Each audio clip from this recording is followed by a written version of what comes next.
나사로가 병들었다, 이제 곧 죽을 거다라는 말씀을 들었음에도 불구하고 여유롭게 계시다가 드디어 나사로가 죽었다 하고 깨우러 가자, 이렇게 주님께서 베다니에 오셔서 나사로를 살리는 말씀이죠. 여러분, 우리 주님께서 나사로를 깨우러 가자 한 것처럼 옆 사람에게 부활로 깨어나시길 축복합니다. 인사합시다. 여러분, 주님은 우리를 죽음에서 깨워주셔서 새로운 생명을 주십니다. 아침에 우리가 새벽에 예배했는데 정말 성경의 문자대로 우리가 새벽에 주님을 배우려고 다 교회 왔단 말이에요. 마리아들이죠. 막달라 마리아, 야고보의 어머니 마리아. 거기서 야고보의 어머니는 예수님의 동생 야고보의 어머니, 예수님의 어머니죠. 마리아. 그리고 또 살로메, 세베대의 아내죠. 그렇게 이제 세 분이 예수님 찾아갔단 말이에요. 무덤으로 갔는데, 우리는 무덤이 아니라 이제 교회 오는 거죠. 교회 와서 새벽에 예수님을 뵈려고 하는데, 그래서 그분들이 역사적인 부활의 첫 증인이 됐다는 것입니다. 우리가 좀 이렇게 순리대로 나오면 예수님을 3년 동안 예수님을 따라다니려고 배도 버리고 집도 버린 그 제자들이 예수님의 첫 증인이 되면 좀 뭔가 이렇게 스토리가 딱 순리대로 가는 것 같은데, 그 제자들은 말이에요, 혹시라도 또 예수님 죽으신 다음에 자기들도 잡혀서 감옥에 갈까봐, 죽을까봐 그냥 그 골방에 딱 들어가서 문을 꽁꽁 잠그고 있었단 말이죠. 그리고 이 아줌마들, 여지인들이 가서 예수님을 배웠다라는 것입니다. 그런데 우리가 새벽에 들은 것처럼 이 여인들이 뭐 예수님 부활할 걸 기대하고 이 부활을 조금이라도 믿어서 간 게 아니라 정말 죽었다는 사실에 전혀 의심 없이 예수님의 장례를 마무리하려고 대책도 없이 갔는데 하나님께서 그 마음을 받으시고 부활을 주셨다, 이런 거예요. 죽음은 참 강력합니다. 그래서 우리를 꽁꽁 묶어요. 정말 미사일로도 무엇으로 뚫을 수 없는 그런 마음의 장벽을 만들어서 빛이 전혀 들어가지 못하게. 여러분, 우리가 다 그런 방어 체계를 가지고 있습니다.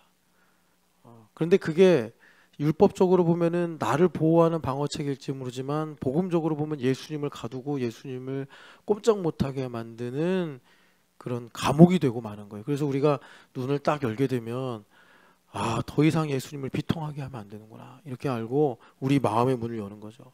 우리 마음의 문을 여는 거예요. 자, 여기서 한 가지 우리가 짚고 넘어갈 게, 제자들과 여인들의 차이가 뭐냐, 이겁니다. 제자들과 여인들의 차이. 그러니까 이제 수면에 나타나는 일로 보면은 여인들은 좀 어리석었던 거죠. 어리석어서 그러니까 쓸데없는 짓을 한 거예요. 지난주 우리 들었던 말씀의 제목처럼 어리석은 짓을 한 거예요.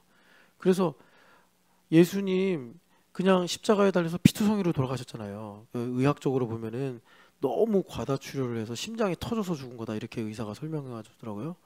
그래서 예수님의 옆구리를 탁 찔렀을 때 거기서 이제 물과 피가, 그러니까 혈액이 이렇게 나눠져 가지고 액체하고 혈청이라고 그러나, 하여튼 그런 거 이게 응고된 걸로 이게 나왔단 말이에요.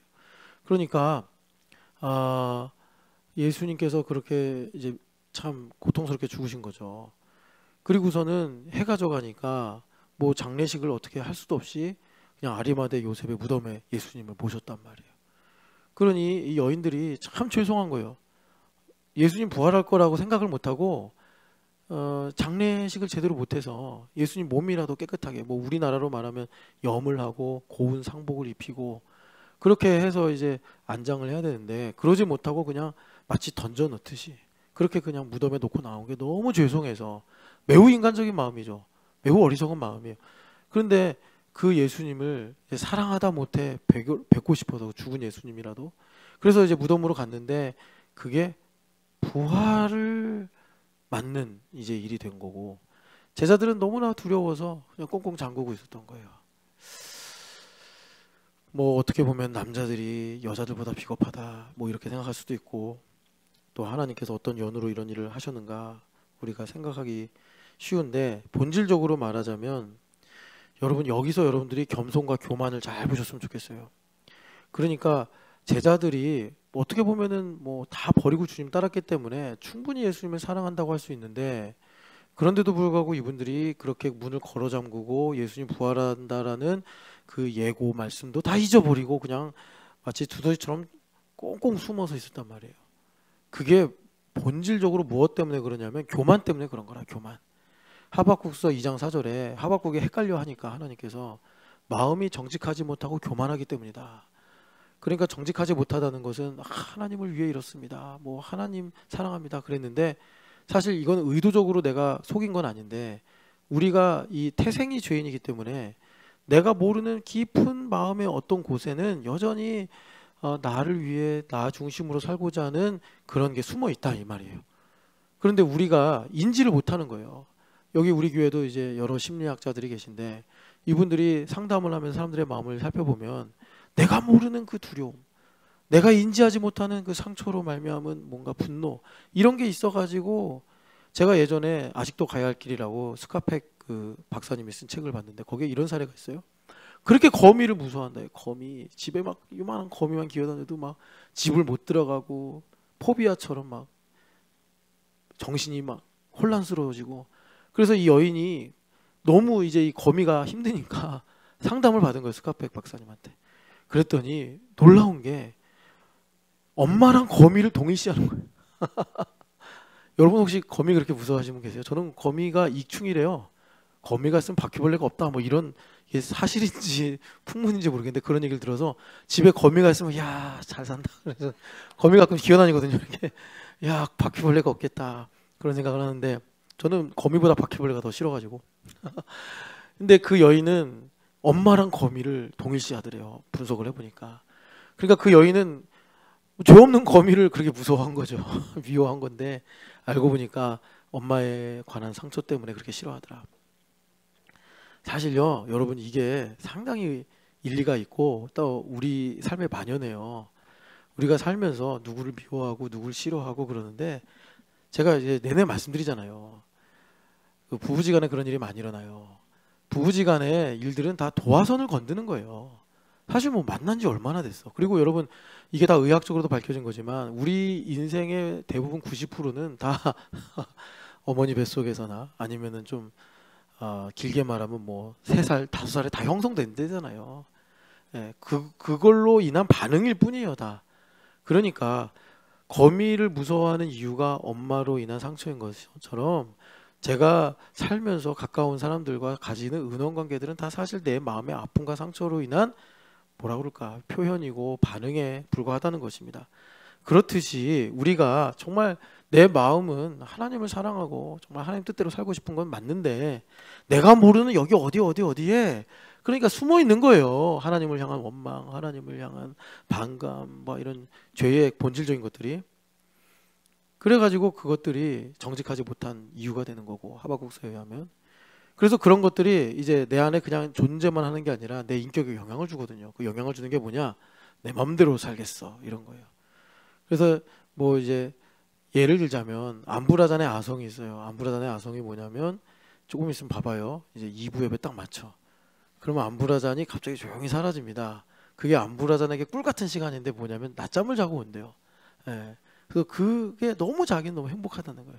안부라잔의 이성 아성인데 그게 뭐냐면 뭐 자고 오는 게 죄는 아닌데 좀 이렇게 교회 와서 우리 형제들하고 교제도 하고 또 뭐 샤인이랑 놀아줄 수 있잖아요. 샤인이랑 되게 안 놀아주거든요.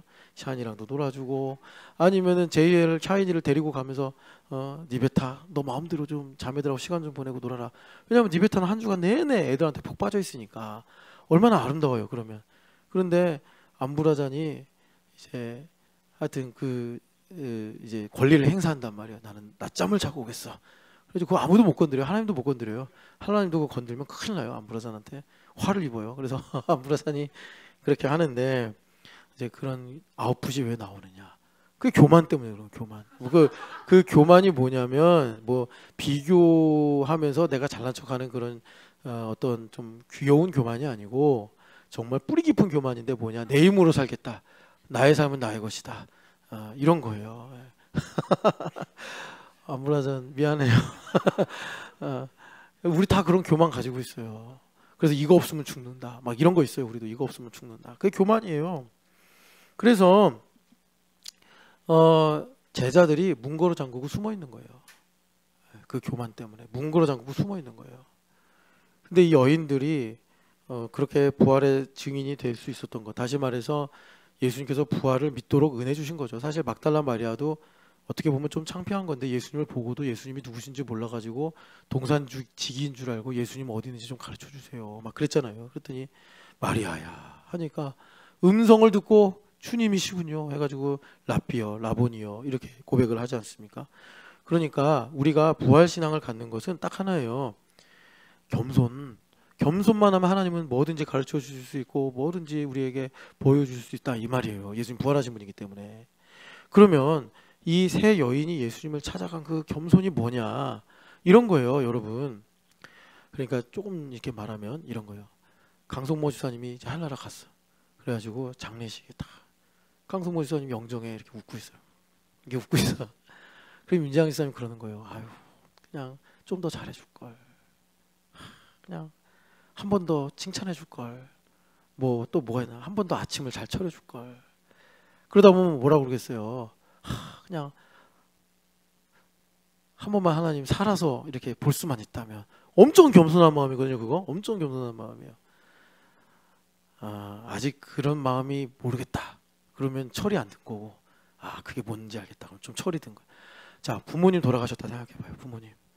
여러분 사실 우리가 참 부모님한테 잘 못하잖아요. 연락도 잘 안 드리고. 근데 부모님 돌아가시고 나면 참 제가 그거예요. 아버지가 이제 막 암 걸리시고 이제 투병하실 때 제가 지금 애들 데리고 막 산 다니잖아요. 우리 아버지 산 좋아하셨거든요. 정말 아버지랑 한번 산이라도 한번 가볼 걸. 그러면서 산 오르다가 아버지 어떡하다 예수님 믿었어요. 이런 거 좀 들어볼 걸. 아니 뭐 바쁘다고 내가 고작 간 게 하루 반나절 시간 내서 청계산 올라갔다가 온 거밖에 없어. 그것도 진짜 뭐 교회를 한다고 바쁘다고 제가 아버지 그냥 삼각지에서 헤어지면서 아버지 잘 들어가세요. 그거 진짜 인생을 왜 이렇게 사냐. 지금도 후회돼. 아버지 모시고 그냥 애들하고 요즘 그냥 툭하면 가는 지리산, 설악산 이런 데도 한번 가볼 걸. 철이 없었던 거죠. 그냥 그래서 그럴 리는 없겠지만 아버지와 내가 하루만 더 주어진다면 그런 가난한 마음이에요. 이 여인들이 그러니까 예수님 뵈러 간 거죠. 못 끊어내는 거예요. 예수님과 나의 사랑을 못 끊어내는 거예요. 여러분 그런 겸손의 마음이 꼭 지나가고 나서 일어나는 것보다 여러분 기회가 있을 때 여러분들 마음에 임해서 부활의 생명으로 살아가시기를 축복합니다. 자, 그런데 이 교만이라는 거, 그러니까 제자들이 뭐 예수님을 덜 믿어서 덜 사랑해서 그렇게 숨어 있었던 게 아니에요. 우리가 그렇게 제자들을 함부로 말하면 안 돼. 이분들은 그래도 인생의 한순간 예수님께 인생을 걸었던 사람들이에요. 여러분 우리가 한 번이라도 좀 그런 순간이 있으면 얼마나 명예롭겠어요. 예수님을 위해서 우리가 인생을 걸 수 있는 그런 순간이 왔을 때 많은 사람들이 예수님 따라온다고 그러면서 뭐 잠깐 집에 좀 갔다 오겠습니다. 좀 누구 좀 만나고 오겠습니다. 해가지고 예수님께서 안 된다. 그런 말씀 여러분 성경에서 보잖아요. 여러분 우리 인생에 그런 순간이 있다니까요. 우리 커비타가 있는데 커비타야 우리 한번 다시 대청봉 가자. 그게 인생을 주님께 걸 수 있는 기회가 될 수도 있어요. 그런데 커비타 못 가요. 내가 알아서 이제 그런 걸로 질문 안 해요. 커비타한테. 그러니까 느낌을 전달하려고 그런 느낌이라고 예수님께서 우리에게 한번 살면서 너 나한테 한번 인생 걸어볼래? 이런 게 어떤 때냐면 커비타한테 우리 한번 등산 대청봉 한번 가볼까? 이런 느낌이에요. 그러면 커비타 무슨 느낌이 드냐면 이 목사가 날 이제 죽이려고 하는구나. 그런 느낌이 온다니까요. 나를 죽이려고 하는구나. 그래서 저한테 그러겠죠. 커비타가 이제 교회로 옮기겠습니다. 그런다니까요. 그럼 제가 이제 커비타한테 그러죠. 커비타야 등산 가야지 예수님 만나. 전 예수님 만나기를 원하지 않습니다. 이런다고. 아니 도대체 목사님 등산 가는 거하고 예수님하고 무슨 상관입니까? 바다를 가면 안 됩니까? 뭐 다른 데 가면 안 됩니까? 그런다고. 그러니까 자 우리가 정말 부활신앙을 가지려면 겸손해져야 되는데 이 겸손감은 내가 교만이고 교만은 우리가 태생으로부터 죄를 가지고 태어났기 때문에 그러니까 이 내 힘으로 살려고 하는 이 교만이 우리를 결국 그렇게 마음을 걸어 잠그게 만든단 말이에요.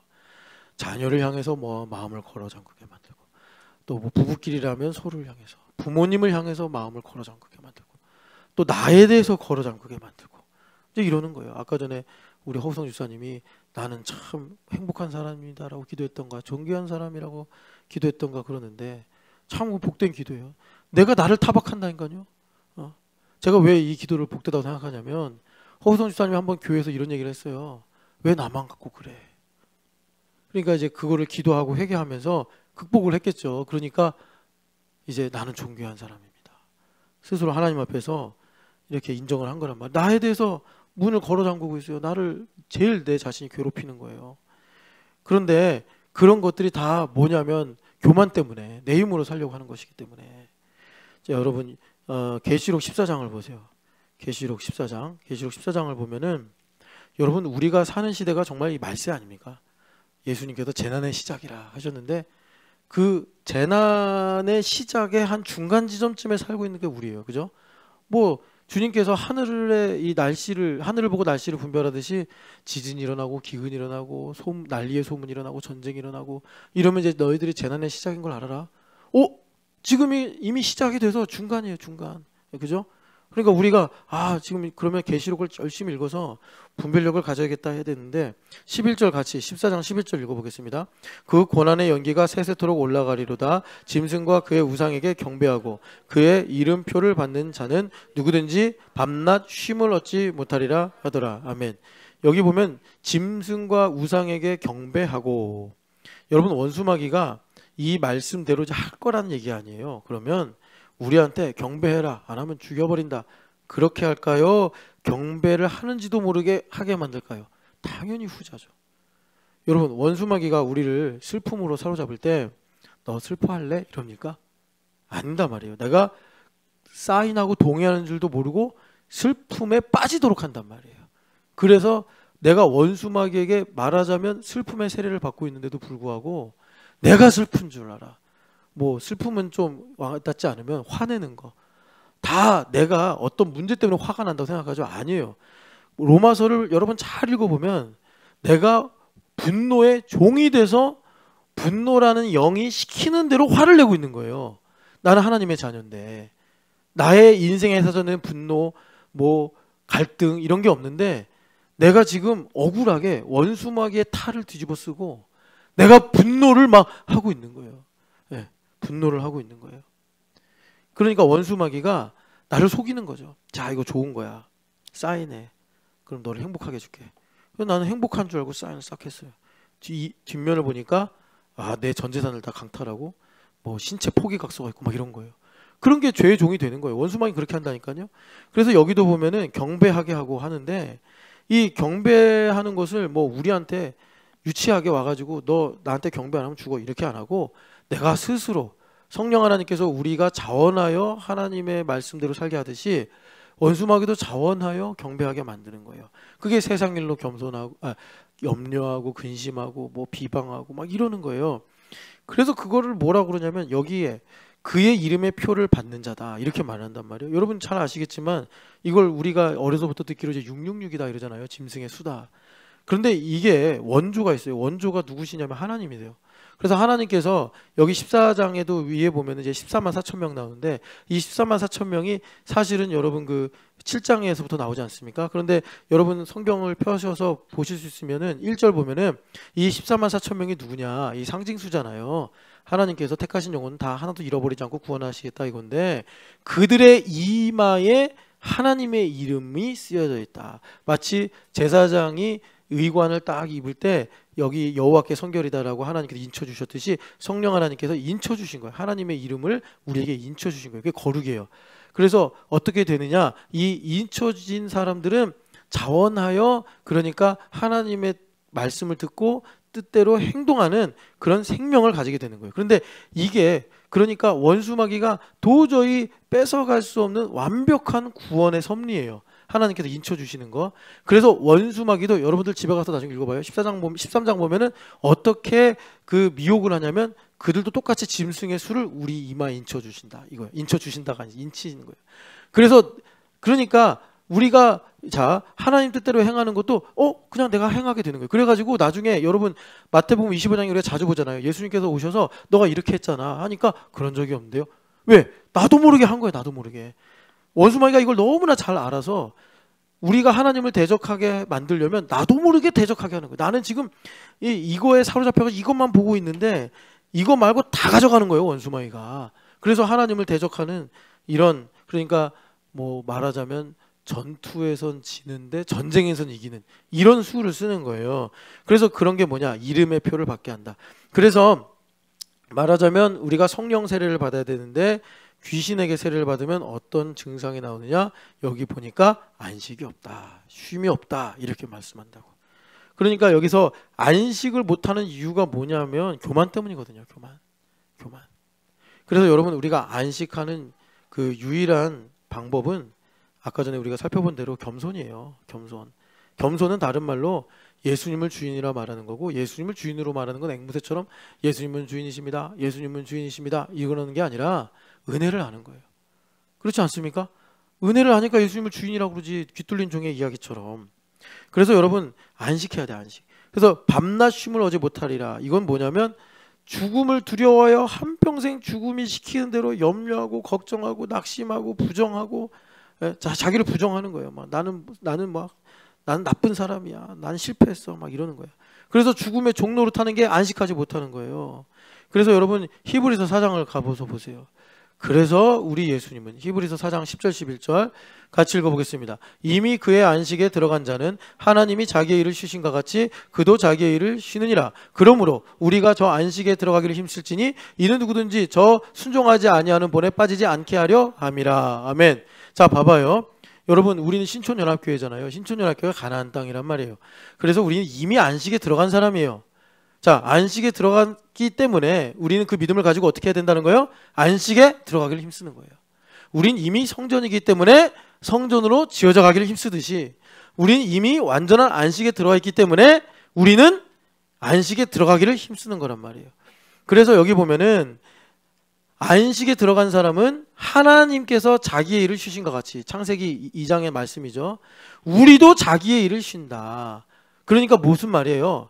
오늘 이제 죄 가운데 있는 우리 내용으로 말하면 교만하지 않고 겸손하게 된다. 그럼 교만하지 않고 겸손하게 된다는 건 뭐냐면 아브라함한테 오늘 칼럼에 쓰여 있는 대로, 자, 여러분 안식에 들어가기를 힘쓰라 이 말씀이 뭐냐면 바로 이 내용이에요. 아브라함이 세상에서 제일 하기 싫은 일이 뭐겠어요?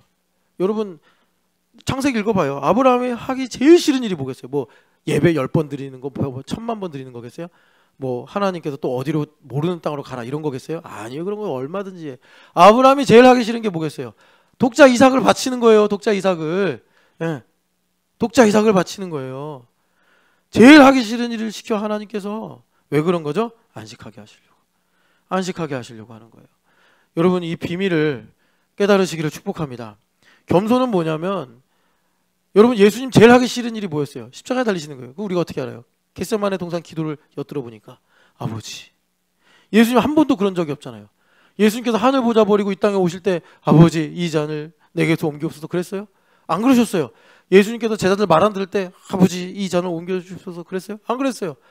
예수님 심지어 옷 벗겨지시고 뭐 맞으시고 이런 것도 하나도 안 그랬어요. 근데 왜 예수님께서 십자가 달려 죽으시는 것만큼은 이 잔을 옮겨달라고 했냐면 죽는다는 건 저주고 저주라는 건 하나님과 단절되는 거거든요.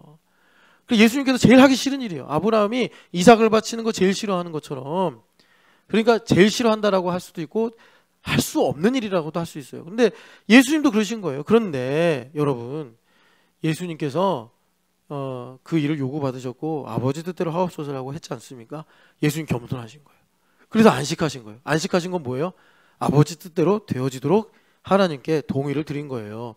그래서 여기 보면 안식에 들어가길 힘써라. 그럼 뭐 우리가 여러분 여호수아 장군처럼 전쟁을 하고 뭐 우리가 막 애쓰고 수고하고 뭐 성경 공부 열심히 하고 뭐 훈련 받고 그러라는 얘기냐? 그게 아니라 안식에 들어가길 힘쓰라는 게 뭐냐 봤더니 순종하지 아니하는 본에 빠지지 않게 하랍니다. 그러니까 여러분 우리 주님께서 이제 부활의 주님이란 말이에요. 부활의 주님이시니까 어떻게 해야 돼요?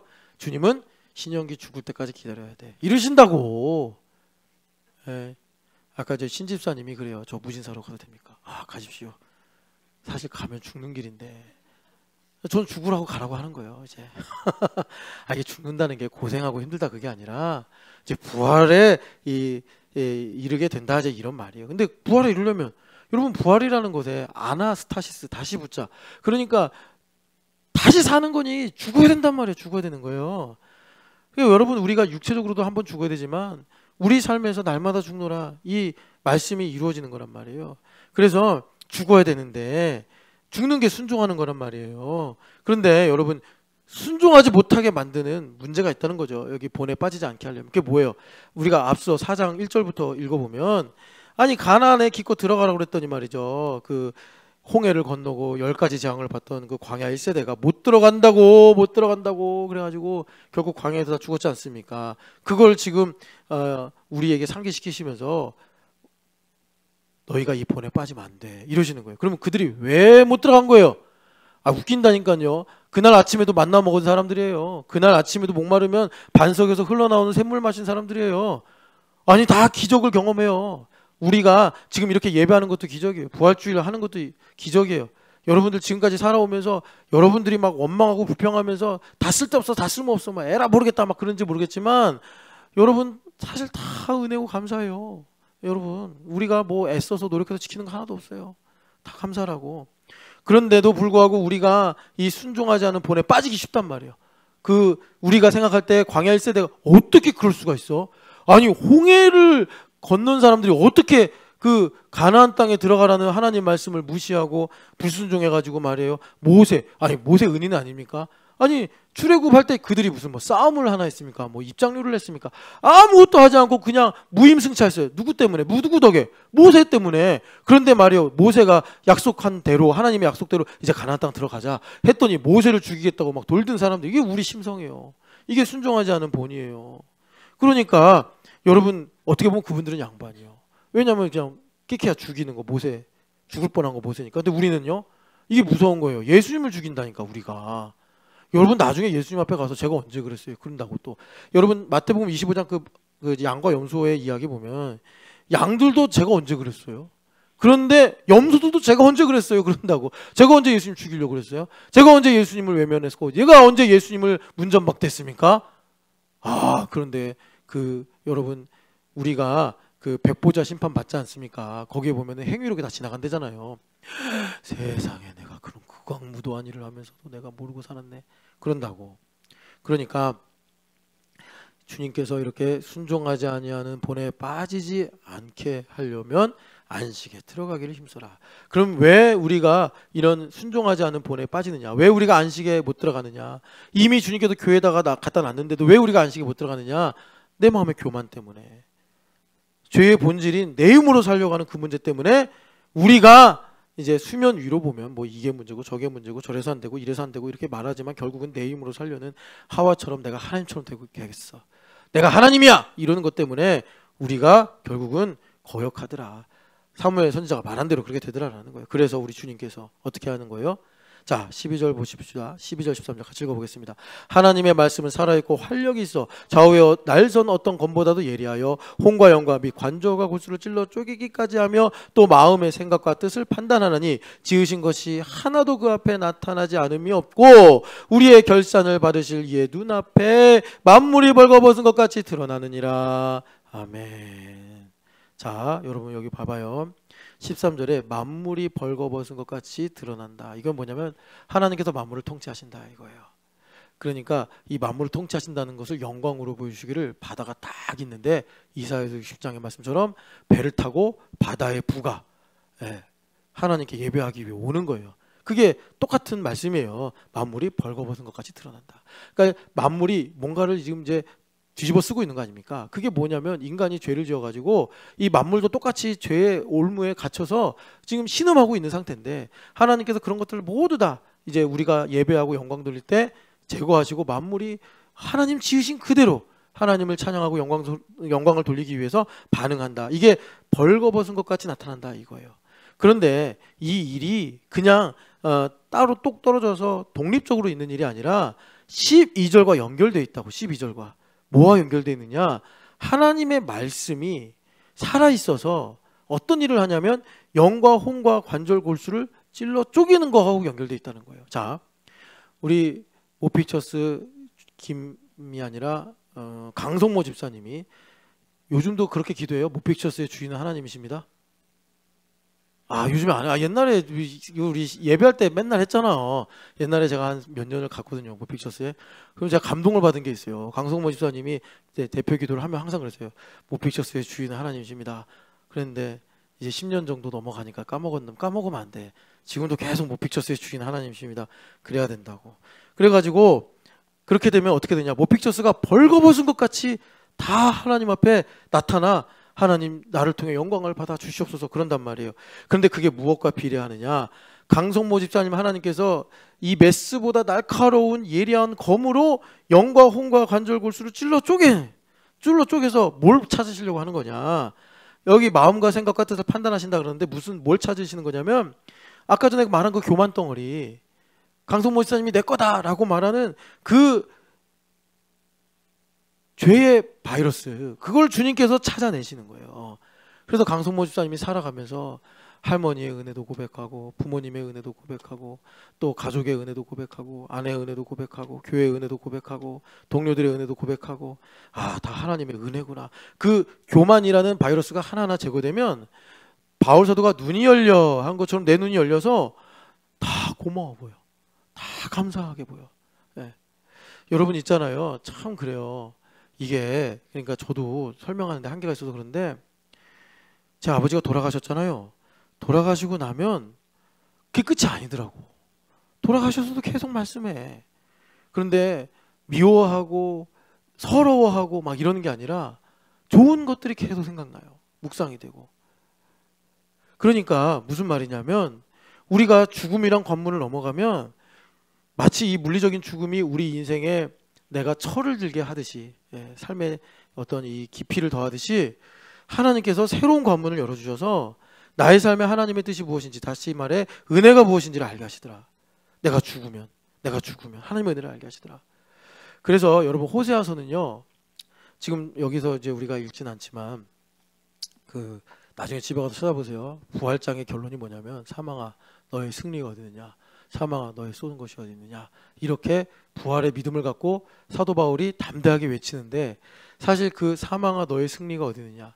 사망아 너의 쏘는 것이 어디 있느냐. 이 말씀은 호세아서에 있는 말씀이에요. 호세아서에 있는 말씀을 바울 사도가 부활장에서 인용을 하신 거예요. 그럼 호세아서에서는 왜 그런 말을 하냐면 죄가요 하나님한테 주장하는 거예요. 유다와 에브라임은 가능성이 없다.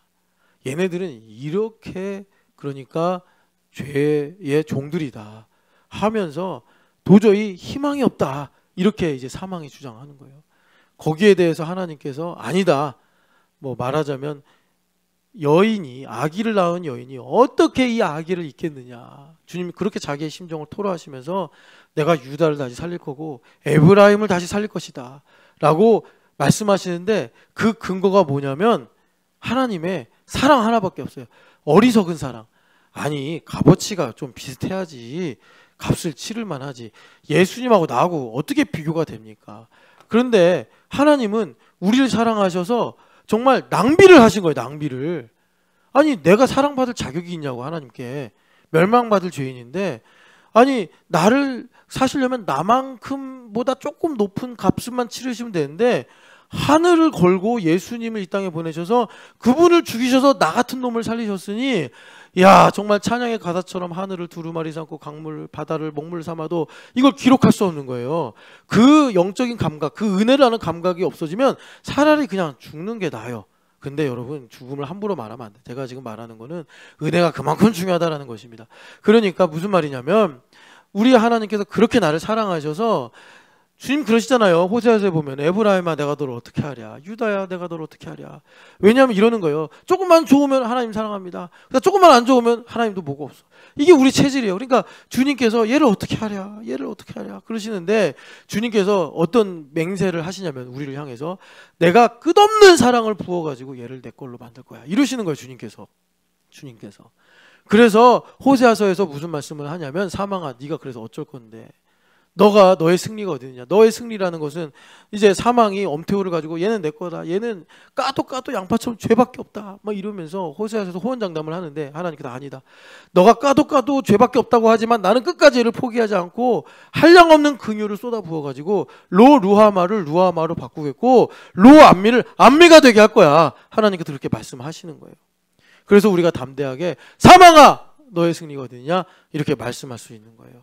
그래서 주님께서 주님께서 우리에게 부활로 오셔서 어떤 일을 하시냐면 나를 죽이시는 일을 하시는데 실제로는 죽이시는 일이 아니라 살리는 일인데 그게 뭐냐? 영과 홍과 관절과 골수를 레마로 찔러 쪼개가지고 내 안에 있는 이 교만을 하나님이라고 나를 하나님으로 생각하고 살게 만들려고 하는 그 하나님 향한 반감을 주님께서 다 제거하시는 거예요. 거룩하게 하시는 거예요. 그래서 아브라함에게 이삭을 바쳐라 할 때 아브라함이 은혜를 아니까 그 율법적으로 인생을 100년 이상 살면서 하나님의 은혜를 참 그러니까 이거는 참 대단한 거예요. 아브라함이. 그죠? 우린 사실 인생을 살면서 은혜를 다 쏟아부어 버려가지고요. 사실 안 해도 될 말하고 주워 담지도 못할 말 험한 말하고 그러잖아요. 아브라함은 적어도 이제 그 정도 수준은 아니었던 거예요. 하나님께서 정말 하기 싫은 일을 딱 시키실 때 못한다고 말할 수 있는 이유가 100가지도 넘게 말할 수 있는데 은혜를 아니까 그냥 묵묵히 하나님 다 생각이 있으시겠지 하고 순종할 수 있었는데 그 자원하는 마음이 이제 우리 가운데 있을 때 하나님께서 나를 통해서 만물 통치를 주신다. 자, 만물 통치를 주시려면 하나님 일을 하셔야 돼요. 하나님 일을 하신다는 것은 내가 일을 하지 않아야 돼. 내 겁니다. 그러니까는 성빈 일을 하나님께서 통치하시려면 허우성 집사님이 아버지인데 허우성 집사님이 내 딸입니다 하면 안 되는 거예요. 성빈이가 자 시온이랑 싸웠어. 시온이가 훨씬 키가 크잖아요. 그러니까 막 어퍼컷 훅 날려가지고 선빈이 코피 터지고 눈이 탱탱 부었어요. 그런데 그런 가운데서 하나님께서 다스리셔서 시온이도 살리고 성빈이도 살리고 우리 김 목사님네도 살리고 또 허우성 집사님네도 복을 주시는 이런 만물의 통치를 이루시려면 제일 먼저 우리 허우성 집사님 마음에 내 딸 허성빈 이게 없어야 된다고. 이게 없어야 돼. 내가 자유해야지 하나님께서 시온이도 살리고 성빈도 살리는 만물 통치 일을 이루신다라는 것입니다. 그런데 이게 말이 쉽지 허우성 집사님이 자기랑 비슷하게 생겼고 자기가 낳았고 자기가 먹이고 자기가 사랑하는 이 허성빈을 어떻게 내 딸이 아니라고 말할 수 있냐고요. 그럴 수가 없지. 그러니까 주님께서 좌우에 날선 예리한 검으로 찔러 쪼개가지고 허우성 집사님 안에 있는 교만을 제거하시고 그래서 주님께서 우리에게 순종하는 예수님의 본을 따르게 하시더라라는 것입니다. 그래서 우리 신촌연합교회 주님께서 머리신 예수님께서 부활의 주님으로 오셔가지고 어떻게 하시는 거예요? 여러분 여기 보면은 좌우에 날선 예리한 검이 뭐냐 이게 이제 살아있는 말씀이라고 하는데 자 계시록 1장을 가보세요. 계시록 1장을 보면은 주님께서 지금 어떻게 하고 계시느냐 우리가 맨날 보좌 우편에만 계신다고 말하는데 좀 더 그것을 자세하게 주님께서 보여주시는데요. 그러니까 14절부터 한번 읽어봅시다. 그의 1장 14절입니다. 그의 머리와 털의 희기가 흰 양털 같고 눈 같으며 그의 눈은 불꽃 같고 그의 발은 풀무불에 단련한 빛난 주석 같고 그의 음성은 많은 물소리와 같으며 그의 오른손에 7별이 있고 그의 입에서 좌우에 날선검이 나오고 그래요. 그러니까 우리가 이게 다 이제 하나의 실체를 가지고 지금 여러 가지 국면으로 말씀하시는 거예요. 그러니까 예수님께서 우리 교회 머리가 되셨는데 그러니까 순결하다는 거예요. 머리털이 하얗고 지혜롭다고도 할 수 있고 그 다음에 눈은 불꽃 같고 그래서 우리 중심을 감찰하시며 머리이신 예수님은 빛난 주석 같고 심판하시는 하나님이시며 그리고 그의 음성은 많은 물소리 같고 권세가 있으시며 그리고 그의 손에는 오른손에는 7별이 있고 교회를 통해 말씀하시는데 그 입에서 나오는 말씀이 좌우의 날선 검과 같아서 우리가 그 말씀을 듣고 사는 교회됨 주와 종의 관계를 가지고 있으면 여러분 때에 따라서 주님께서 우리의 영과 혼과 간접으로 찔러 쪼개서 이 교만을 드러내시고 우리가 하나님 앞에 회개하면서 나아갈 때 주님께서 우리에게 만물의 통치를 이루어 주시더라라는 것입니다. 이 교만이 뭐냐면 다른 말로 하나님 향한 반감이에요.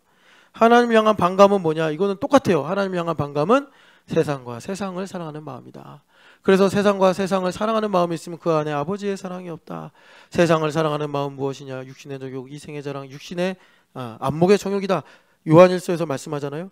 그것이 있으면 아버지의 사랑이 없으니까 생명이 없으니까 주님께서 날선 검으로 우리의 영과 혼과 관절 골수를 찔러 쪼개서 내 안에 사무친 죄의 저주, 하나님을 향한 반감을 제거하는 거예요. 자, 아브라함 할아버지가 이삭을 바쳐라 그랬을 때, 자, 왜요? 싫은데요. 하나님 약속하고 다르잖아요. 이제 그렇게 말을 하는 거는 이해가 안 돼서 뭐 그 명령이 너무 어려워서가 아니라 성경 말씀이 우리에게 전해주는 진리는 뭐냐면 아브라함 안에 남아있는 하나님을 향한 반감이 이해가 안 된다느니, 어떻게 아버지가 아들을 죽이냐느니, 약속과 다르지 않냐느니, 이런 명령을 하는 하나님이 어디냐느니 라는 질문을 하게 만들더라라는 것입니다. 여러분, 그러니까 우리가 이제 성령 하나님께서 깊은 것을 밝혀서 우리에게 하나님의 뜻이 무엇인지를 가르쳐 주신다고 하지 않습니까? 깊은 것을 밝히면 내 혼과 영에, 내 관절과 골수에 사무친, 그래서 원수마귀가 계속 그 버튼만 누르면 나로 이렇게 마음이 완악해지게 만들고, 나로 불평하게 만들고, 나로 비방하게 만드는 그런 나의 이 뭐라 그럴까요? 원수마귀가 심어놓은 그, 여러분 우리가 핸드폰도 쓰다 보면은 어떤 거 잘못 가면 여기에 무슨 뭐 펌웨어 같은 게 들어가가지고 우리 개인정보 다 빼가고 막 그런다잖아요. 그런 거랑 똑같아요. 죄가 어떻게 세상이 죄랑 닮아가는지 우리 안에 그거 심어놓는 거예요. 그럼 소프트웨어를 하나 딱 심어놔가지고 우리로 두려워하게 만들고, 우리로 하나님을 부정하게 만들고 막 이렇게 만드는 거예요. 그거를 주님께서 이제 나를 통해서 일을 하셔야 하니, 주님께서 이제 나에게 이 외과 의사처럼 메스를 딱 대시고 혼 관절과 골수를 찔러 쪼개서 그거를 주님께서 빼내시는 거예요. 여러분, 영적인 눈이 열려서 가령 주유연 집사님이 임재양 집사님 뺨을 때렸어요. 그러면 화가 나겠죠. 그럼 유연 집사님 밉겠죠. 원망스럽겠죠. 예원이도 미워지겠죠. 한영 집사님도 미워지겠죠.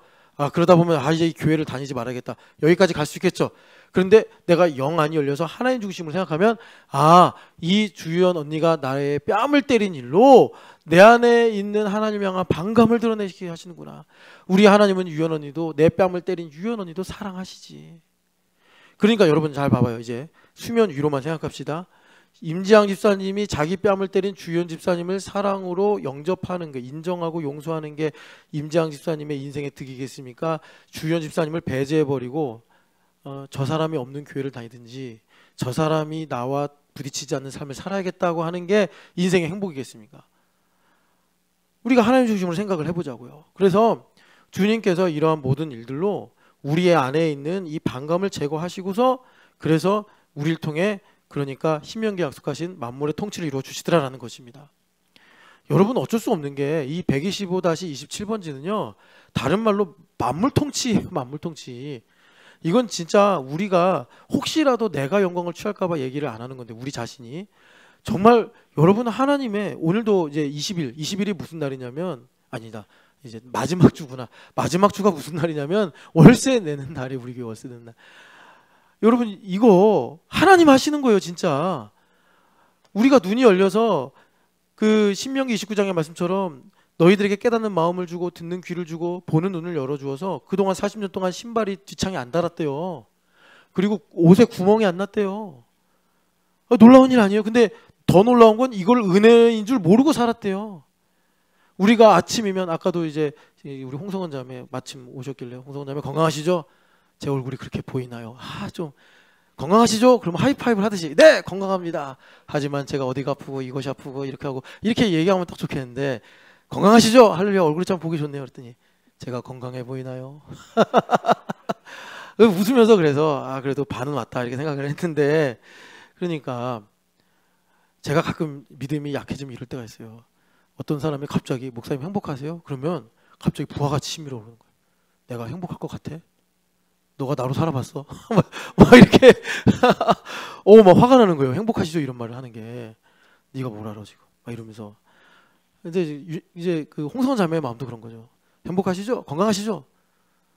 했더니 거기 이제 1절, 2절, 3절까지 듣고 예 알겠습니다 하고 그냥 했는데, 그러니까 주님께서 이제 우리에게, 제가 뭘 얘기하려고 그러다가 저기 말씀을 드렸는지 모르겠는데, 여하튼 주님께서 우리에게 만물 통치를 주시려고 할 때 반드시 부활로 나에게 오셔서 나를 죽게 하신다. 나를 죽게 하신다는 건 뭐냐면, 나에게 사막이란 삭스를 가지게 하는 죄를 드러나게 하신다. 이 죄가 드러나는 게 뭐냐? 그러니까 하나님을 향한 반감이란 말이에요. 자, 여러분 우리 그 홍성원 자매가 아까 보니까 절룩절룩 하시더라고요. 발이 어디가 아프신가 봐. 그럼 발을 아프면 얼마나 힘들겠어요. 그죠? 그런데 이 아픈 일로 하나님을 찬양하는 건 뭐예요? 나를 발을 아프게 하신 하나님을 찬양합니다. 하나님 선하십니다. 그걸 통해서 홍성원 자매가 얻는 건 뭐냐면 내 안에 하나님을 향한 반감이 제거되는 거예요. 그러니까 이것으로 내가 죄 가운데 태어나서 죄 가운데 죽을 수밖에 없는 인생인데 하나님께서 레마로 나를 찔러 쪼개가지고 하나님을 향한 반감을 이것으로 치유하시는구나. 그럴 때 주님께서 두 가지가 되시는 거예요. 발을 안 아프게 하실 수도 있고 발을 아프게 하셔서 마치 사도 바울에게 너의 은혜가 너에게 족하도다 하시면서 육체의 가시를 남겨두시는 그런 일을 하실 수도 있고 그런데 홍성원 자매가 그럼 바울급이냐? 바울급은 아니니까 낮게 하시겠죠.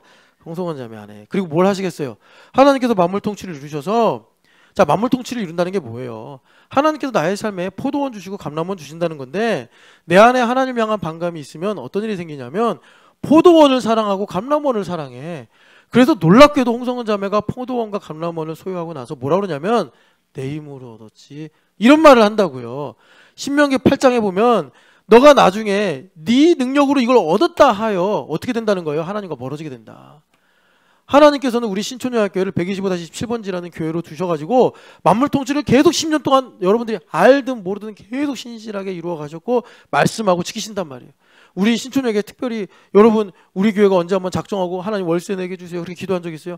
재정팀은 그렇게 하지만 여러분들 한 번도 걱정 없이 그냥 우리 교회 왔다 갔다 밥도 먹고 그랬잖아요.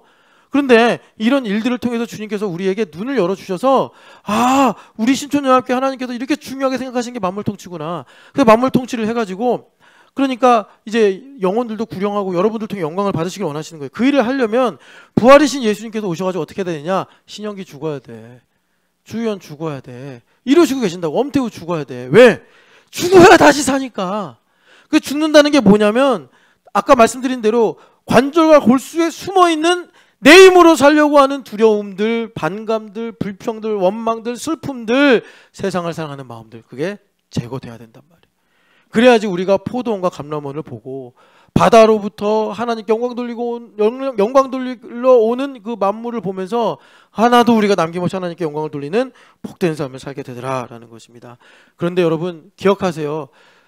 이런 일들을 주님께서 이제 메스를 가지고 진행을 하시면 그러니까 이게 뭐 갈등으로도 올 수도 있고 나의 호불호로도 올 수도 있고 옳고 그름으로도 올 수도 있고 뭐 물질 문제로도 올 수 있는데 그렇게 되면 히브리서 2장 15절 말씀 때문에 죽음을 느낀다고 내가 죽을 것 같아. 나 망할 것 같아. 나 이러면 도저히 못 살 것 같아. 그런데 예수님께서 나는 부활이다 하시면서 죽어도 된다. 다시 산다. 썩지 않을 것으로 산다. 욕되지 않고 영광스러울 것으로 산다. 주님께서 우리에게 말씀하신단 말이에요. 그래서 바울 사도가 뭐라 그래요? 나의 자랑을 두고 단언하노니 나는 날마다 죽노라. 자, 여러분 일본만 생각해 보면 일본은 부활이 복음이에요. 왜냐하면 일본을 좀 아시는 분들은 알겠지만 일본에는 복음이 들어갈 수가 없어. 왜 못 들어가냐면 그 중에 하나가 윤회라는 세계관이에요. 윤회라는 세계관. 그래서 여러분 그 맞들이라고 일본에 그 마을 축제가 있어요. 그 마을 축제가 뭐냐면 이런 거예요. 5월인가 몇 월이 되면 그 죽은 사람들의 영혼이 뭐 말하자면 이제 지옥에서 올라온다는 거예요. 그래서 막 돌아다닌대. 그럼 그 영혼들을 그 귀신들을 달래줘야지 얘네들이 그냥 조용히 물러간다는 거예요. 그래서 마쓰리라는 축제를 하는 거예요. 신나게. 예. 그러니까 얘네들은 이 머릿속에 내세관이 뭐로 돼 있냐면 불교에서 말하는 것처럼 윤회로 돌고 도는 거예요. 그래서 거기에 딱 막혀가지고 그래서 집에도 부츠단을 두고 신사에 신토를 두고 해가지고 그렇게 그냥 막 우상 숭배하고 그래서 하나님의 은혜가 못 들어가. 그래서 그 하나님의 은혜가 들어가지 못하는 게 뭐냐면 그 윤회관에 딱 사로잡혀서 얽히지 말자. 나랑 얽히지 말자. 그랑 얽히지 말자. 누구하고도 얽히지 말자. 얽히는 건 피곤해. 왜? 내가 윤회라는 그물에 갇혀 있으니까. 그래서 이들에게 무엇이 들어가야 되냐? 윤회를 파괴할 수 있는 유일한 진리요 복음은 부활이요. 부활. 네, 부활. 그래서 우리로부터 흘러가는 부활의 생수의 강이 거기까지 가야 돼. 이만영 집사님이 사업을 시작하면서 가진 것도 없으면서 일본의 성경이 잘 번역이 되면 복음이 들어간다 해가지고 헌금을 했단 말이에요. 그래서 일본 선교 영광을 위해서 지금도 자기가 알든 모르든 자기가 기도를 하든 하지 않든 그렇게 하나님은 진행하고 가시는 거예요. 그럼 어떻게 되겠어요? 이만현 집사님 배에서 생수의 강이 흘러가야 돼. 계속 부활이라는 생수의 강이 어디까지? 저 멀리 그냥 동해를 건너가지고 일본까지 가야 된단 말이에요. 일본까지 가서 그 지류가 뻗어 나가야 돼. 뻗어 나가가지고 그 교회까지, 그 가정까지 흘러가야 되는 거예요. 이만희 집사님의 운명이 그런 거예요. 그러니까 이만희 집사님 어떻게 해야 돼요? 그 배에서 생수의 강이 계속 흘러가야 되는 거예요. 에스겔 환상처럼 성전의 그 문틈에서 계속 생수의 강이 흘러가야 되는 거예요. 이만희 집사님이 그렇게 사는 거예요. 그래서 참 신기해. 그렇게 피곤한데도 어제 와가지고 다 이제 몇 명 모여서 바닥 계속 닦고 있고 그러고 살아요. 그러고 살아. 제가 가만히 보면 갈 데가 교회밖에 없는 것 같아. 맨날 교회 와서 라면 먹고 교회 와서 청소하고 그러다 가고. 예. 그런데 이게 그러니까 생수의 강이 계속 흘러가는 거란 말이에요. 생수의 강이 계속 흘러가는 게 뭐예요? 바울사도가 말씀하신 것처럼 난 날마다 죽노라. 날마다 죽는 거야. 날마다. 여러분 우리가 날마다 죽어야지 생수의 강이 흘러가는 거예요. 생수의 강이 흘러가야지 부활로 죽었던 광야가 죽었던 사회가 살아나는 거란 말이에요. 여러분 그렇게 날마다 죽노라. 바울사도의 다른 고백으로 말하면 I have been crucified with Jesus Christ. 현재 완료형으로 나는 계속 주님과 십자가에 못 박혀 있다. 그래서 내가 자랑할 건 뭐예요? 그리스도의 십자가밖에 없다. 그리스도의 십자가를 자랑하니까 어떻게 됩니까? 나는 죽고 예수님 사시네. 나는 죽고 예수님 사셔서 나를 괴롭히는 사람들, 나를 힘들게 하는 상황들에게 부활하신 예수님 가셔가지고 결자 해지하듯이 주님께서 우리를 건져주고 구원하시는 것입니다. 자, 그래서 다시 요한복음 11장으로 가면은 자, 그래서 예수님께서 나는 부활이요 생명이다. 그래서 죽어도 산다. 나를 믿는 자는 죽게 될 것인데 나는 부활이니까 다시 산다. 그래서 예수님께서 우리에게 날마다 죽노라 라는 진리를 주시는 것입니다. 그리고 26절 보면은 무릇 살아서 나를 믿는 자는 영원히 죽지 아니하리라 라고 말씀하십니다.